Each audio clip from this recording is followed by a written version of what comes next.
Solomon and Shirley. Solomon and Shirley వారి వివాహంలో ఈ ఉదయకాలం నేను ఉండడం ఎంతో ఆశీర్వాదకరంగా భావిస్తూ ఉన్నాను. And I believe it is the Lord's doing marvelous in our sight.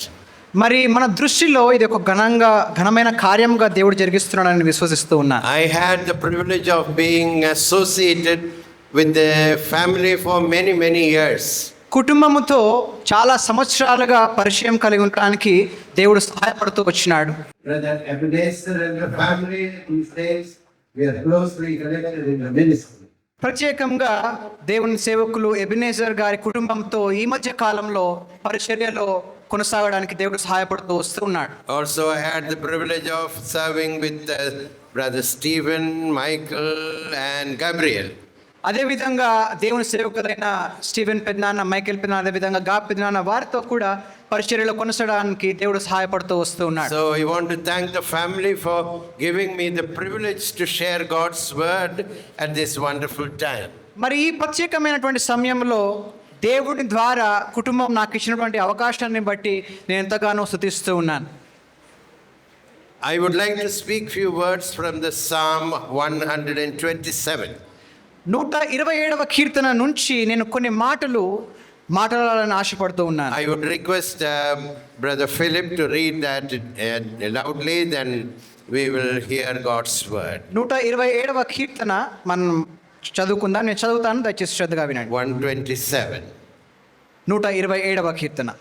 యెహోవా ఇల్లు కట్టించిన ఎడల దాని కట్టువారి ప్రయాసము వ్యర్థమే. యెహోవా పట్టణమును కాపాడని ఎడల దాని కావలి కాయువారు మేలుకొని ఉండుట వ్యర్థమే. మీరు వేకువనే లేచి చాలా రాత్రి అయిన తరువాత పండుకొనుచు కష్టార్జితమైన ఆహారము తినుచుండుట వ్యర్థమే. తన ప్రియులు నిద్రించుచుండగా ఆయన వారికి ఇచ్చుచున్నాడు. కుమారులు యెహోవా అనుగ్రహించు స్వాస్థ్యము, గర్భఫలము ఆయన ఇచ్చు బహుమానమే. యవన కాలమందు పుట్టిన కుమారులు బలవంతుని చేతిలోని బాణముల వంటి వారు. వారితో తన అంబుల పొది నింపుకొనిన వాడు ధన్యుడు. అట్టి వారు సిగ్గుపడక గుమ్మములలో తమ విరోధులతో వాదించుదురు. Father, bless the word for us. In Jesus' name we pray. Amen. All over the world, families are facing lot of challenges. ప్రపంచవ్యాప్తంగా కుటుంబాల్లో చాలా సమస్యలు మనం చూస్తూ ఉంటాం. Family problems used to be a Western problem long ago. చాలా సంవత్సరాలకు ముందు కుటుంబ సమస్యలు అనేవి మరి వేరే దేశానికి చెందినటువంటి సమస్యలుగా ఉండేటివి. But it has come to our places also. అది నిదానంగా మన దేశంలో కూడా వచ్చింది. Society is crumbling because families are being destroyed. సమాజము చెడిపోతా ఉంది. ఎందుకనంటే కుటుంబాలు మరి చెడిపోతా ఉన్నాయి కాబట్టి. Broken homes will create broken lives, will again create broken homes. మరి విరిగిపోయినటువంటి కుటుంబాలు విరిగిపోయినటువంటి సమాజాన్ని తయారు చేస్తాయి. So it is God's desire that we keep the family life wonderful, joyful, and also flourishing. కాబట్టి దేవుని ఆశ ఏమై ఉన్నదంటే మనము మన కుటుంబాలని ఆశీర్వాదకరంగా సంతోషకరంగా ఉంచుకోవాలి అని. We have lost most of the things, blessedness from the Garden of Eden. మనము చాలా ఆశీర్వాదాలు ఏదైనా తోట ద్వారా కోల్పోయి ఉన్నాం. The only part of Garden of Eden we still have is family. మరి ఏదైనా తోట నుంచి మనకు ఇప్పటికీ కూడా ఉన్నది ఏంటి అని అంటే కుటుంబం. God wants us to be happy and joyful. దేవుడు మనము సంతోషంగా ఆనందంగా ఉండాలని ఆశపడతా ఉన్నాడు. And it is a foretaste of heaven if you have a good Christian home. మరి మంచి క్రైస్తవ కుటుంబము నీవు కలిగినటువంటి వాడివైతే పరలోక రాజ్యము నీ కుటుంబంలోనే ఉన్నది. And that is what God wants us, each one of us, to have as believers and Christians. విశ్వాసులుగా క్రైస్తవులుగా దేవుడు అదే మన జీవితాలను ఆశపడతా ఉన్నాడు. To save the generation, we need to save the family. తరాలను మనము కాపాడుకోవడానికి మన కుటుంబాన్ని మనం కాపాడుకోవాల్సిన అవసరం ఉన్నది. What is the family life? కుటుంబ జీవితం అనగా ఏంటి? It is a place of joy. అది సంతోషానికి స్థలముగా ఉన్నది. And that is what a Christian, a believer, a disciple of Christ enjoys. క్రైస్తవుడు విశ్వాసి దేవుని శిష్యుడిగా ఆనందించేటువంటి స్థలము అది. And it is a place of care. మరి సంరక్షణ లేదా కాపుదలకు అదొక స్థలం. And it is the place where each one lives for the other. మరి అది ఎటువంటి స్థలమై ఉంటుందంటే ఒకరి కోసము ఒకరు ఎదురు చూసేటువంటి స్థలమై ఉన్నది. And all live for God. దేవుని కొరకు మాత్రమే. And that's what brings joy. మరి అదే కుటుంబంలో ఆనందాన్ని తీసుకొచ్చే విధంగా ఉన్నది. We live for one another and together we live for God. మనము ఒకరి కొరకు ఒకరు జీవిస్తాము, కలిసి దేవుని కొరకు జీవిస్తాం. It is also a place of worship. మరి ఆరాధనకు కూడా అదొక స్థలముగా ఉన్నది. Well, we may go to the church, the assembly to have worship together. మనము సంఘాలకి ఆరాధనకు వెళ్ళినప్పుడు But primary worship starts at home. కానీ ప్రాముఖ్యమైనటువంటి మొదటి ఆరాధన కుటుంబంలో ప్రారంభమవుతుంది. Unfortunately, we are losing it now.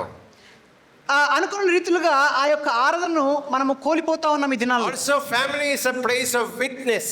మరి అది సాక్ష్యాలకు ఒక స్థలముగా కుటుంబం అనేది ఉంటుంది. Gospel is proclaimed through family. ఒక మంచి కుటుంబం ద్వారా సువార్త అనేది ప్రబలమవుతా ఉన్నది. Many years ago, was not living in the right way. చాలా సంవత్సరాల క్రితట ఒక స్త్రీ తన జీవితాన్ని సరిగా కొనసాగించట్లేదంట. Because of all the things that has happened in her life. తన జీవితంలో జరిగినటువంటి పరిస్థితుల ద్వారా తన కుటుంబంను మరి సాఫీగా కొనసాగించలేకపోతా ఉన్నది. She was broken and she was a great failure morally. మరి తను మానసికంగా శారీరకంగా విరిగిపోయినటువంటి పరిస్థితుల్లో ఉన్నది. And she lost the peace. తన హృదయంలో శాంతి కోల్పోయింది. So she came to a church to attend worship. మరి ఒక సంఘానికి ఆరాధనకు వచ్చింది. So she secretly attended the worship. ఆమె కేవలం కూర్చొని ఆరాధనలో పాల్గొన్నది. She covered herself so that the others will not recognize her. తనను తాను కప్పుకున్నది ఎందుకనంటే తనను ఎవరు చూడకూడదు అని. But after a few weeks, కొన్ని వారాల తర్వాత she called the pastor of the church తన సేవకునికి పిలిచిందంట ఒకసారి. and said, Pastor, I want to see you. సేవకుడు నిన్ను ఒకసారి చూడాలని ఆశపడతా And ఉన్నాడు. the pastor asked her name. మరి సేవకుడు తన పేరును అడిగినాడు. And when pastor heard her name, he was shuddered. మరి ఆ స్త్రీ యొక్క పేరు సేవకుడు విన్నప్పుడు ఆశ్చర్యపడ్డాడంట. And then he said, what do you want to talk about? మరి సేవకుడు అడిగినాడు, నువ్వు దేని గురించి మాట్లాడడానికి ఆశపడతా ఉన్నావని. And that lady said, I want to talk to you about the assistant pastor. మరి నేను నీ తోటి సేవకుని గురించి మాట్లాడని ఆశపడతా ఉన్నాను. So the pastor became more afraid. మరి సేవకుడు ఇంకా ఆశ్చర్యపడి భయపడ్డాడంట. What is she going to speak about the assistant pastor? మరి ఆయన నా తోటి సేవకుని గురించి ఏం మాట్లాడని ఉంటున్నాడని. Because she was an immoral woman. మరి ఆమె మరి సరిగా లేనటువంటి స్త్రీగా ఉన్నది. So she came for the meeting. ఆమె ఒక కూడికకు వచ్చింది. And she was talking to the pastor. ఆ స్త్రీ సేవకునితో మాట్లాడుతూ ఉంది. And she told like this. ఆమె ఈ విధంగా చెప్పింది, Pastor, I was brought up in a broken home. సేవకుడా, నేను ఒక విరిగిపోయినటువంటి కుటుంబంలో పెరిగిన దానిని. My father abused me. నా సేవకుడు నన్ను దూషించినాడు. And all the men whom I have come to know have only used me, abused me. మరి నేను ఎరిగినటువంటి పురుషులందరూ కూడా నన్ను దూషించి మోసం చేసినారు. I never found joy or peace. నా జీవితంలో నేను ఎప్పుడు కూడా ఆనందాన్ని శాంతిని అనుభవించలేదు. So I started coming to the church. నేను సంఘానికి ఎప్పుడైతే రావడం ప్రారంభించినానో, But each time I go after the church, సంఘము ప్రార్థన అయిపోయిన వెంటనే నేను వెళ్తున్నప్పుడు I began to watch the young pastor, the assistant pastor and his wife. మరి నేను ఆ యొక్క తోటి సేవకుడు తన భార్య యొక్క స్వరాన్ని వింటా ఉన్నాను. You know, they were so happy. వారు చాలా సంతోషంగా ఉన్నారు. They always cared for one another. వారు ఒకరినొకరు ఎక్కువ బాగా చూసుకుంటా ఉన్నారు. And she could see the love for one another. తను వారి ఇరువురు మధ్యలో ఒక మంచి ప్రేమను చూడగలిగింది. And then she told the senior pastor, ఆమె ఈ విధంగా మరి పెద్ద సేవకునికి చెప్పింది, Pastor, if that is Christianity, I want it. అది క్రైస్తవ్యం అయితే నేను దానిలోకి రావాలనుకుంటున్నాను. See the power of the witness. మరి సాక్ష్యం యొక్క శక్తిని మీరు గమనించండి. Witness of a godly family. ఒక దైవ సంబంధమైనటువంటి కుటుంబం యొక్క సాక్ష్యం ఇది. If you live a good godly family, ఒక మంచి దైవ సంబంధమైనటువంటి కుటుంబాన్ని నువ్వు గమనించినటువంటి people will know about Jesus. ప్రజలు దేవుని గురించి తెలుసుకుంటారు. Now how do we go about it? మరి దాని గురించి ఏ విధంగా మనం తెలుసుకుంటాం? You know, the psalm says, కీర్తన చెప్తా ఉన్నది, there are builders who are building. మరి ఇల్లు కట్టేటువంటి వారు ఉన్నారంట. You know, when people get married, సాధారణంగా వ్యక్తులు వివాహం చేసుకున్నప్పుడు you know, they think not about hard work. వారు కష్టపడడం గురించి ఆలోచన చేయరు. But because family life is really a hard work. మరి కుటుంబ జీవితం అనేది కష్టమైనటువంటిది. To build relationship, మరి సంబంధము పెంచుకోవడానికి, to keep the family happy, you need to work hard. మరి ఒక కుటుంబాన్ని సంతోషంగా ఉంచాలనంటే కష్టపడాలి. But the good news is, కానీ ఒక మంచి సువార్త ఏంటి? God is the primary builder. మరి దేవుడు ప్రధానమైనటువంటి We కట్టువాడుగా build ఉన్నాడు. along with God. మరి దేవుని సంబంధంలో మనం కట్టబడాలి. God builds the house. దేవుడు ఇల్లును కడతాడు. You know, when God looked at man, మరి దేవుడు మనుషుని చూసినప్పుడు he saw a lonely man. మరి ఆయన ఒంటరితనాన్ని చూసినాడంట. So he built a family. కాబట్టి ఆయన కుటుంబాన్ని కట్టినాడు. When he looked at the man, మరి ఆయన మానవుణ్ణి నరుని చూసినప్పుడు he saw a sinful man. మరి ఆయన ఒక పాపమైనటువంటి జీవితాన్ని చూసినాడు. God said, I redeem him and put him in the church family. మరి ఆ పాపమైనటువంటి జీవితాన్ని చూసినప్పుడు ఆయన నేను రక్షించి సంఘ జీవితంలో పెడతాను అనుకున్నాడు. Then God saw a mortal man, a man who will not live for a long time. మరి ఒక ఉదాహరణ కలిగినటువంటి మనిషిని చూసినాడు. So he is building a home in heaven. కాబట్టి తన కొరకు ఒక గృహాన్ని దేవుడు కడతా ఉన్నాడు. God is building 3 homes. మరి దేవుడు 3 ఇల్లులు కడతా ఉన్నాడు. Family home, కుటుంబ ఇల్లు గృహము, a church home, సంఘ గృహము, and also a heavenly home. పరలోక గృహము. And for a Christian, ఒక క్రైస్తవునికి the family is built by God. కుటుంబము అనేది దేవుని ద్వారా కట్టబడతా ఉన్నది. But we build along with God. కానీ మనము దేవుని ద్వారా కట్టబడతాం. How do we build it? మరి మనము దాన్ని ఏ విధంగా కట్టగలుగుతాం? We build by our commitment to one another. ఒకరి మీద ఒకరికి ఉన్నటువంటి నిర్ణయాలను బట్టి దాన్ని మనం కట్టవచ్చు. You know, the fundamental area of our building together, family life, is to have total commitment. మరి ఒక కుటుంబాన్ని బలంగా కట్టడానికి గల ఒక మంచి పని ఏంటి అంటే ఒక మంచి నిర్ణయం. The new generation speaks about 50-50. మరి ఇప్పుడున్నటువంటి వారు దాన్ని 50-50%గా చెప్తా ఉంటారు. Husband 50, wife 50.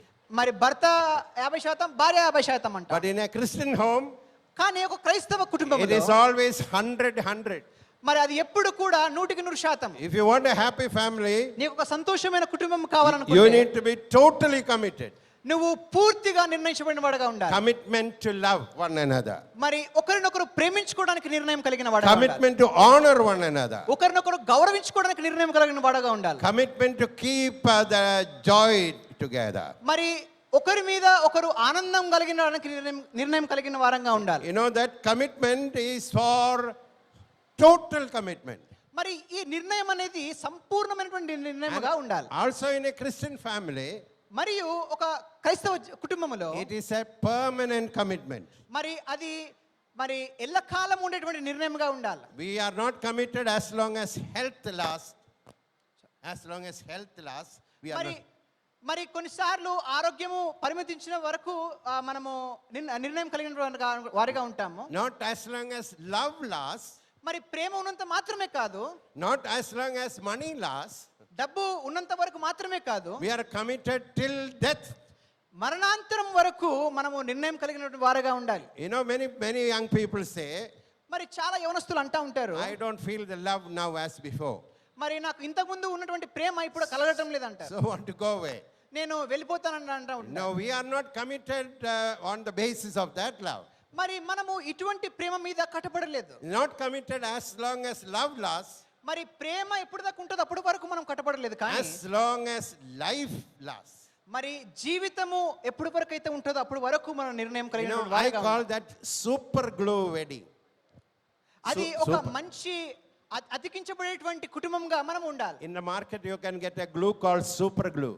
మరి మార్కెట్ లో మనకు గమ్ ఉంటుంది కదా, అందులో సూపర్ గ్లూ అనేటువంటి ఒక గమ్ ఉంటుంది. It is a very powerful glue. అది చాలా శక్తివంతమైనటువంటి గమ్.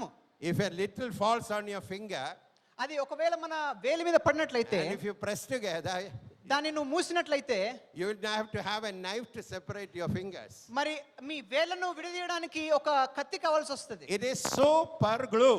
మరి అది దాని పేరు super glue. What is Christian family? మరొక క్రైస్తవ జీవితం అంటే ఏంటి? It is super glue relationship. మరి అది ఒక సూపర్ గ్లూ సంబంధించినటువంటి సంబంధం కలిగినటువంటి You cannot separate it. మరి దాన్ని ఎవరు కూడా విడదీయనటువంటి శక్తి కలిగినటువంటిగా ఉంటుంది. There was an old Bible teacher మరి ఒక పాత బైబిల్ ఉపాధ్యాయుడు ఉండేవాడు. and his wife began to lose her memory. మరి తన భార్య మరి జ్ఞాపక శక్తి కోల్పోయింది. And so some of his friends told him, మరి తన స్నేహితులు కొంతమంది చెప్పినారంట, you have a gift of teaching. మరి నీకు బోధించే వరము కలిగిన వాడవు కదా, Don't quit your teaching because your wife is losing memory. మరి నీ భార్య జ్ఞాపక శక్తి కోల్పోతుంది కాబట్టి నువ్వు బోధించడం మానకు. Because he was thinking of quitting the work to care for his wife. మరి నువ్వు పనిలో నీ భార్య గురించి ఆలోచన చేస్తా ఉన్నావు. So all his friends said, మరి తన స్నేహితులు అన్నారంట, you have a great gift of teaching. మరి నీకు ఒక మంచి బోధించే వరం కలిగి ఉన్నావు. Don't quit the job. మరి ఆ యొక్క నీ వృత్తిని వదులుకోకు. Put your wife in a nursing home. మరి నీ యొక్క భార్యను ఒక నర్సింగ్ హోమ్ లో ఉంచు. Anyway, she cannot remember you. మరి ఆమె ఏ విధంగానే నేను జ్ఞాపకం ఉంచుకోవట్లేదు. You know what that man of God said? ఆ దేవుని సేవకుడు ఏమన్నాడంటే తెలుసా? Teaching is a gift from God, I know.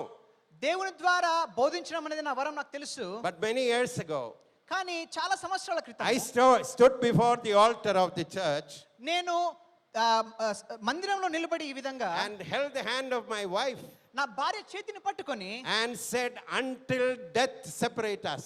మరణము మనల్ని విడదీయనంత వరకు. And then he said, అని ఆయన ఈ విధంగా చెప్పినాడు, my commitment is greater than my call or talent. మరి నా వరము కన్నా నా పిలుపు కన్నా నా నిర్ణయము చాలా గొప్పది అని చెప్పినాడు. Remember that. జ్ఞాపకం ఉంచుకోండి దయచేసి. Job may be important. Job may be important. మీ యొక్క పని ప్రాముఖ్యమైనవచ్చు. And other things may be important. వేరే పనులు కూడా ప్రాముఖ్యమైనవచ్చు. But the covenant you are making today is the most important thing. కానీ మీరు ఈరోజు చేయనటువంటి ఆ యొక్క నిర్ణయం ఏదైతే ఉందో అది చాలా ప్రాముఖ్యమైనటువంటిది. God is building the family. దేవుడు కుటుంబాలను కడతా ఉన్నాడు. But also in that verse, if you read Psalm 127, మరి 127వ కీర్తన మనం చదివినప్పుడు it says, unless the Lord keeps it, the మరి keepers keep it in vain. యెహోవా పట్టణమును కాపాడని ఎడల దాని కావలి కాయవారు మేల్కొనుట వ్యర్థమే. So we need not only must build the family, కుటుంబాన్ని కట్టుకొనడం మాత్రమే కాదు, we need to keep the family. దాన్ని కాపాడుకోవాలి కూడా. Because there are several people attacking the family. ఎందుకనంటే చాలా వ్యక్తులు కుటుంబాన్ని మరి కుటుంబం మీద పడతా ఉంటారు. Look into the entertainment world. And look into the entertainment world. మరి తమాషాగా ఉంటున్నటువంటి ఈ యొక్క లోకాన్ని చూడండి.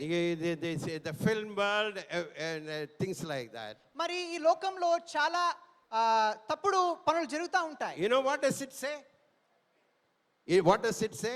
దాని ద్వారా మనం ఏం అర్థం చేసుకోగలము? It is all right to be unfaithful once in a way. మరి కొన్నిసార్లు అవిశ్వాసంగా ఉండడము సరే అనిపిస్తుంది. It is not helping you. కానీ అది ఆ విధంగా కాదు. You know, we need to keep our family. మనము మన కుటుంబాలను కాపాడుకోవాలి. We need to protect our family. మన కుటుంబాలను మనం కాపాడుకోవాలి. That is how we can have a blessed home. అదే దాని ద్వారానే మనము ఆశీర్వాదకరమైనటువంటి కుటుంబాన్ని కలిగిన వారంగా ఉండాలి. How do we keep our family? మనం ఏ విధంగా మన కుటుంబాలను కాపాడుకోవాలి? One, by total love. మరి సంపూర్ణమైనటువంటి ప్రేమ ద్వారా మొదటిగా. And that love is a forgiving love. అది క్షమించేటువంటి ప్రేమగా ఉండాలి. You know that unless we are willing to forgive, మనము క్షమించడం నేర్చుకున్నంత వరకు we cannot keep the family life. మనము కుటుంబ జీవితాన్ని ఉంచుకోలేం. I have been married for 51 years now. మరి దేవుని సేవకులకు వివాహం జరిగి 51 సంవత్సరాలు అయింది. By God's grace we have a beautiful, wonderful, I would always say heavenly family life. దేవుని కృప ద్వారా నేను ఎప్పుడు చెప్తా ఉంటానంటే ఒక పరలోక కుటుంబములుగా మా కుటుంబం ఉన్నది. And if you ask me, have you ever quarreled with your wife? మీరు నన్ను అడిగినట్లయితే మీరు ఎప్పుడైనా మీ భార్యతో గొడవ పడలేదని అంటే I have to say I have. నేను చెప్పాలి అవును అని. Difference of opinion, yes. కొన్నిసార్లు గొడవ పడినాను. In our 51 years, 51 సంవత్సరాల్లో it is less than 5 days that we did not talk to one another for 5 a long రోజుల time. కంటే ఎక్కువ మేము మాట్లాడుకోకుండా ఉండలేదు. When we get upset with one another, ఒకరి మీద ఒకరు అప్సెట్ అయినప్పుడు what do? We don't talk. సాధారణంగా మనము మాట్లాడము, But usually in 5 minutes, కానీ అది ఎప్పుడైనా కూడా ఐదు రోజుల కంటే ఎక్కువ అయ్యేది కాదు. one of us will say sorry. ఎవరో ఒకరు క్షమించమని అడుగుతాం.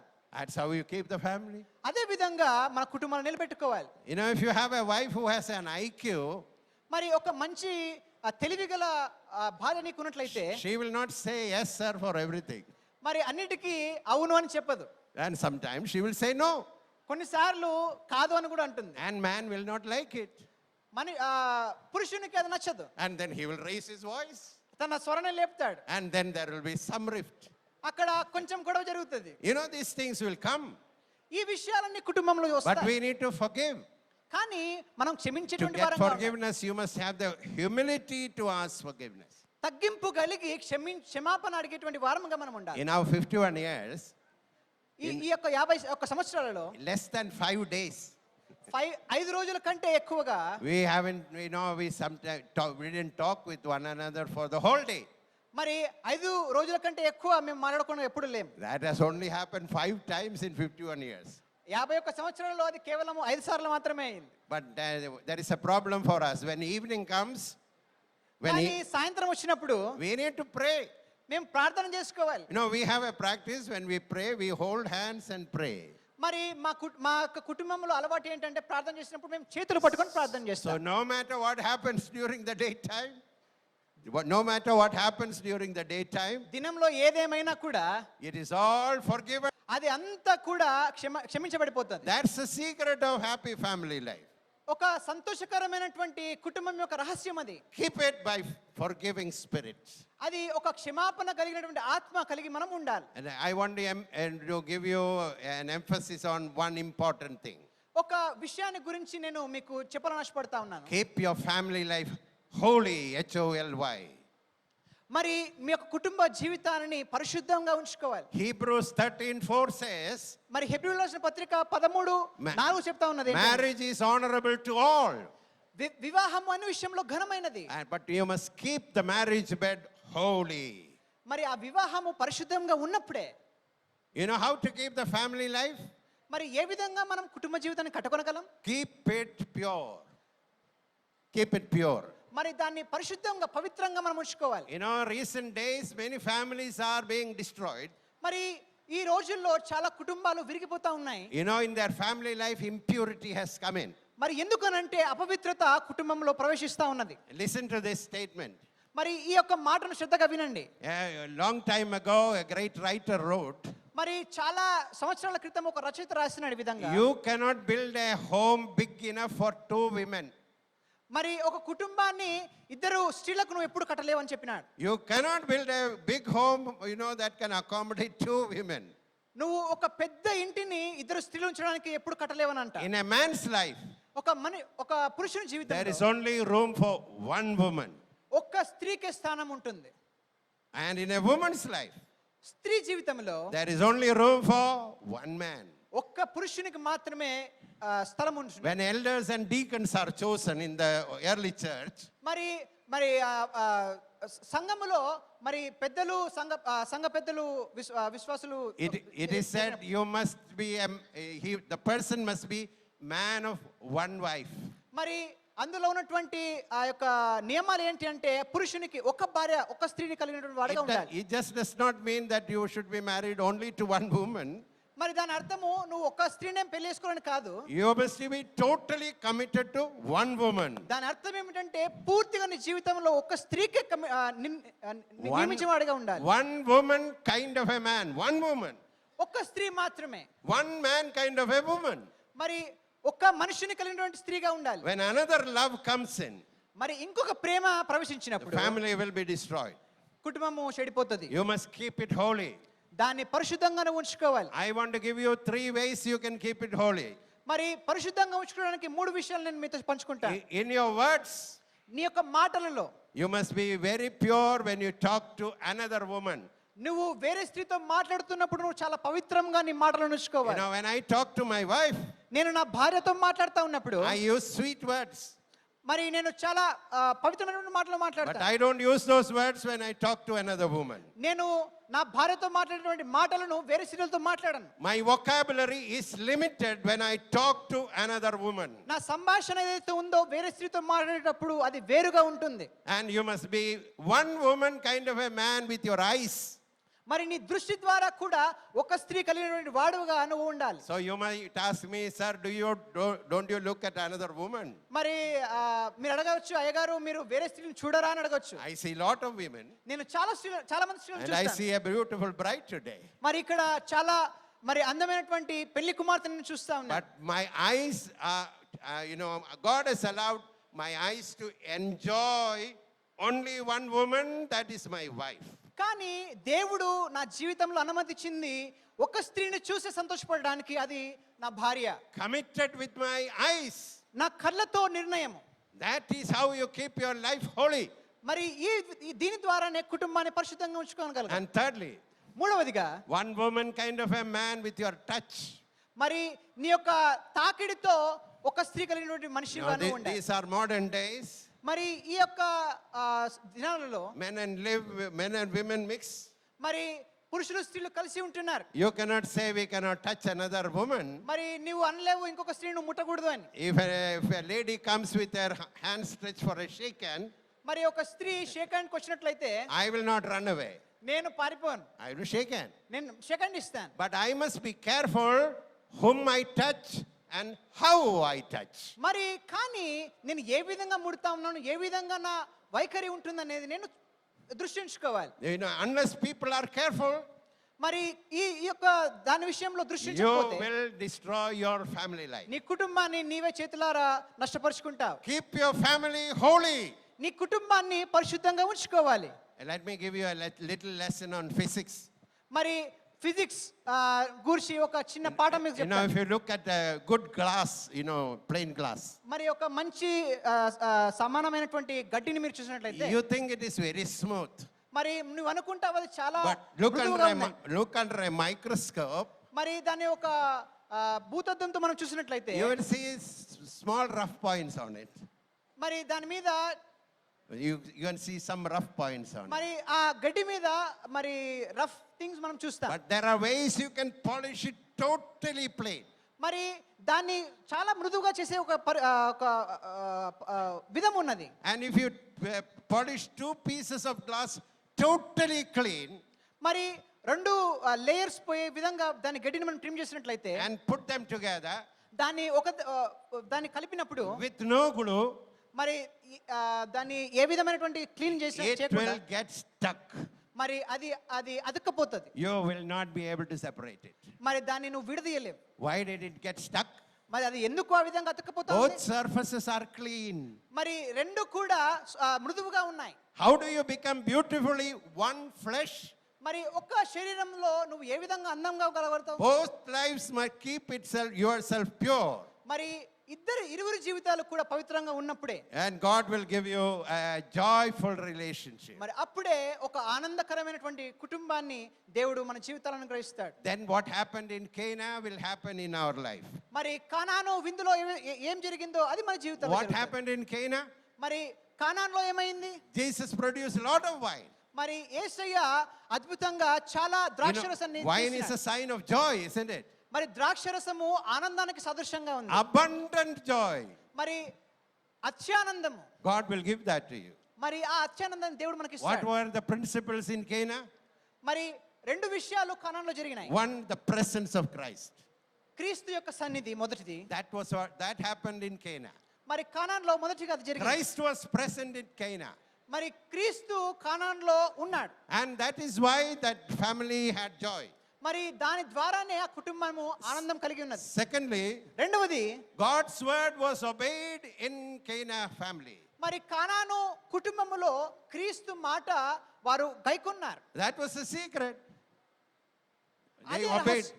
మరి ఆ యొక్క అద్భుతములో అది రహస్యం. And they looked for the glory of God. మరి అది దేవునికి మహిమార్థంగా జరిగినది. So they had lot of wine. మరి వారికి చాలా ద్రాక్షరసము, Joy of wine. మరి ఆనందకరమైనటువంటి ద్రాక్షరసం, Plenitude of wine. మరి ఒక మంచి పవిత్రమైనటువంటి ద్రాక్షరసం. And people could not explain that wine. They asked, where is this from? మరి ప్రజలు ఆ యొక్క ద్రాక్షరసాన్ని వివరించలేకపోయినారంట. Unexplainable joy.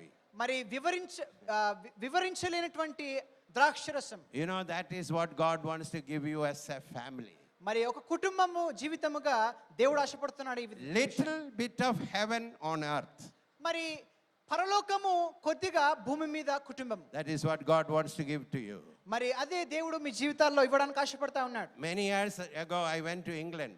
మరి చాలా సంవత్సరాల క్రితం నేను ఇంగ్లాండ్ దేశానికి వెళ్ళినాను. And after the convention, ఒక కూడికలో నేను ఉన్నాను. the pastor asked me, "Sir, do you want to see the city?"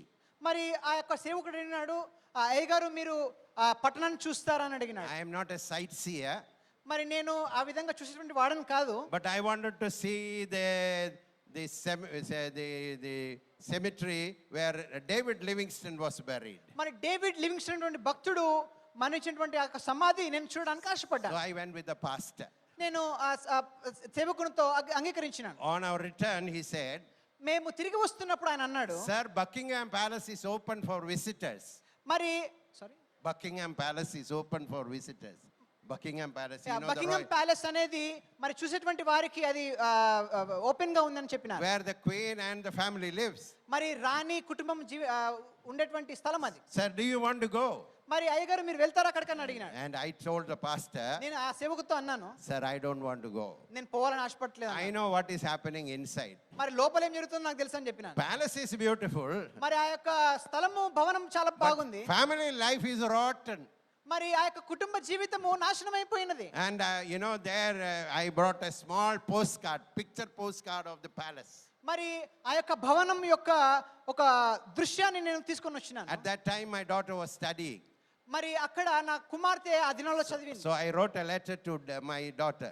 మరి నేను నా కుమార్తెకు ఒక లేఖ రాసినాను. And I said, "Dear Anne," that is her name. మరి ప్రియమైన యాన్, మరి అంకుల్ గారి కుమార్తె పేరు an. "Appa is standing before the beautiful palace." మరి నీ తండ్రి ఒక మంచి పెద్ద భవనము ఎదురుగా నిలబడి ఉన్నాడు. And then I said, "Anne, we don't have a palace. నేను అన్నాను, యాన్ మనకైతే ఇటువంటి పెద్ద భవనము లేదు. But we have a beautiful home.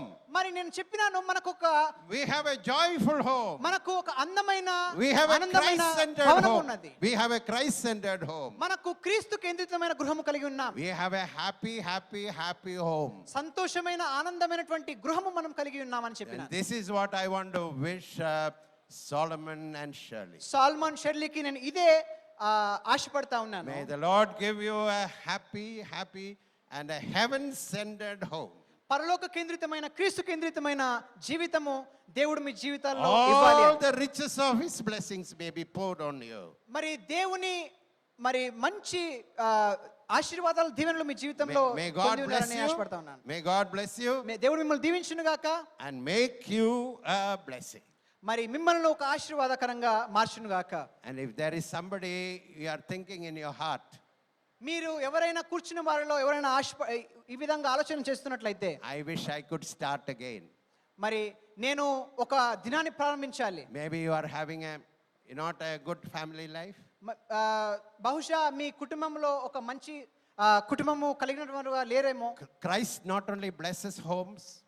మరి Christ not only blesses homes. క్రీస్తు కుటుంబాలని ఆశీర్వదించడం మాత్రమే కాదు, Christ restores broken homes. మరి విరిగిపోయినటువంటి కుటుంబాలను తిరిగి ఆయన సేకరించుతాడు. If there is anybody with a broken home today, మరి ఇక్కడ ఉన్న వారిలో ఎవరైనా కూడా విరిగిపోయినటువంటి కుటుంబం కలిగినటువంటి వారుగా ఉంటే, Christ can put your family life together again. క్రీస్తు మీ కుటుంబాన్ని మళ్ళీ జోడించగలడు. Come to Christ. క్రీస్తు యొద్దకు రండి. He will restore you. ఆయన మిమ్మల్ని కలుపుతాడు. He will give you joy overflowing. మరి పొర్లిపారేటువంటి ఆనందాన్ని మీ జీవితాల్లో And కలగజేస్తాడు. may the Lord do that to each one of you. మరి దేవుడు అటువంటి ఆశీర్వాదం మీ కుటుంబాల్లో ఉంచును గాక. Praise the Lord. దేవుని నామానికి మహిమ కలుగును గాక.